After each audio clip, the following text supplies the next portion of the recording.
Oh my God. Ito na po yata yung typhoon, guys. Ito na, pumapasok na siya sa Taiwan. Ang oras natin ngayon is 11:22, araw ng Tuesday, July 23, 2024. So, ngayon guys, ito na siya paglabas ko. Oh my God.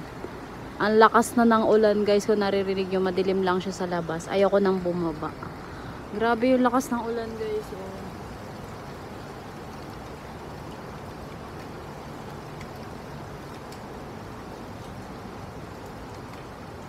Kumikidlat pa. Ah! Ayan guys, ito na yata yung typhoon na galing sa Pilipinas. Ay! Kumikidlat na nga. Oh my God, nakakatakot. And guys, kung naririnig nyo siya sa labas ng bahay. Ah! Ayan na siya. Ang lakas na ng ulan sa labas. So, hindi ko siya maririnig sa loob ng kwarto ko. Paglabas ko lang kanina is, grabe na yung ulan. Ay, nakakatakot. Ay, oh my God. Yun lang. Bye-bye. Ingat tayong lahat. Na nandito sa Taiwan, ingat po tayo.